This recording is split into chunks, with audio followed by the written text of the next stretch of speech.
Orang-orang menyebutnya Tapak Tuan dan menjadi cikal bakal nama Tapak Tuan. Tuan Tapa berniat menyelamatkan anak perempuan itu agar tidak menjadi korban pertarungan tersebut. Ternyata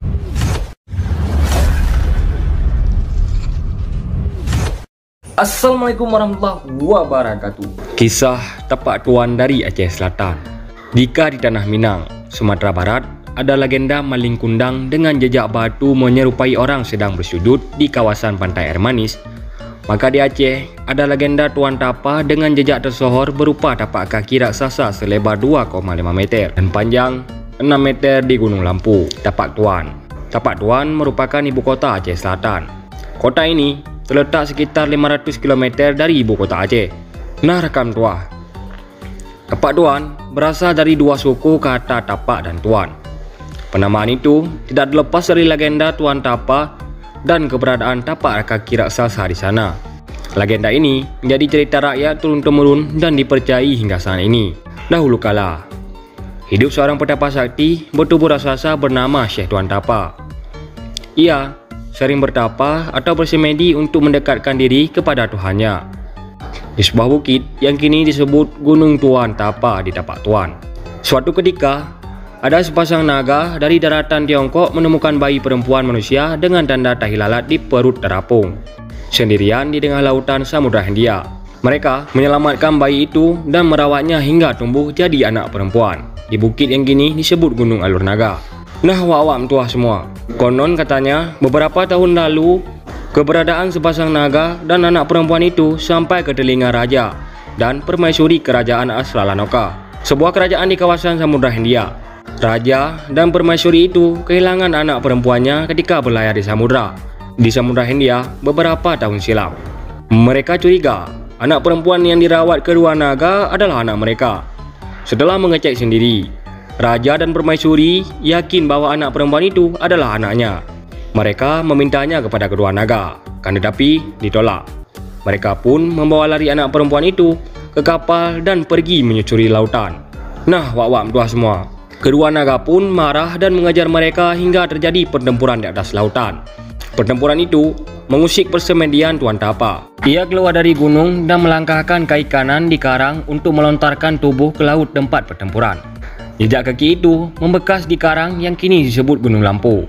Orang-orang menyebutnya Tapak Tuan dan menjadi cikal bakal nama Tapak Tuan. Tuan Tapa berniat menyelamatkan anak perempuan itu agar tidak menjadi korban pertarungan tersebut. Ternyata hal itu membuat marah kedua naga dan terjadi pertarungan di antara Tuan Tapa dan kedua naga. Nah, wawam tua semua, singkat cerita, pertarungan dimenangi Tuan Tapa dan kedua naga tewas. Adapun raja dan permaisuri kembali memiliki anaknya. Mereka bersama pengikutnya menetap di Aceh Selatan. Mereka tidak bisa kembali ke kerajaan Asralanoka karena kapalnya rusak ketika pertempuran. Konon, mereka menjadi nenek moyang masyarakat Tapak Tuan saat ini.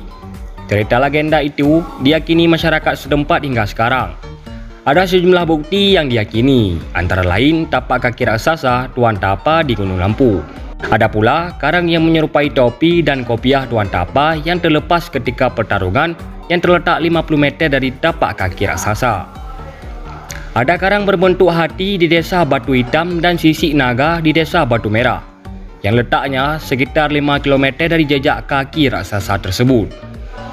Konon katanya itu bekas potongan tubuh naga jantan yang kalah bertarung. Selain itu, ada pula karang berbentuk layar kapal di pantai Batu Berlayar di desa Damar Tutung, Kecamatan Samadua, Aceh Selatan, yang terletak 20 km dari tapak kaki raksasa. Konon itu sisa kapal raja dan permaisuri kerajaan Asralanoka yang hancur ketika pertempuran. Nah, wak-wak tua semua, ada pula makam raksasa dengan lebar 2 meter dan panjang 15 meter di Masjid Tuo, Kelurahan Padang, Tapak Tuan, yang terletaknya sekitar 1 km dari tapak kaki raksasa. Konon, makam ini tempat peristirahatan terakhir ataupun tempat menghilangnya Tuan Tapa seminggu setelah pertarungan. Legenda Tuan Tapa, terutama jejak tapak kaki raksasa itu, menjadi daya tarik pendatang ataupun wisatawan ke Aceh Selatan. Pengunjung objek itu sekitar 500 orang per hari pada Senin sampai Jumat dan sekitar 1000 orang per hari pada Sabtu hingga Minggu. Sekitar 60% pengunjung merupakan dari Banda Aceh hingga Sumatera Utara. Nah rekam tuah, dengan melihat postingan ini, semoga kita menjadi sebagian pencinta sejarah. Baiklah rekam tuah, pada kesempatan kali ini, cuma inilah yang dapat kami telusuri, yang dapat kami simpulkan. Lebih dan kurang, kami mohon maaf. Kami akhiri, wassalamualaikum warahmatullahi wabarakatuh. Sampai jumpa di konten berikutnya.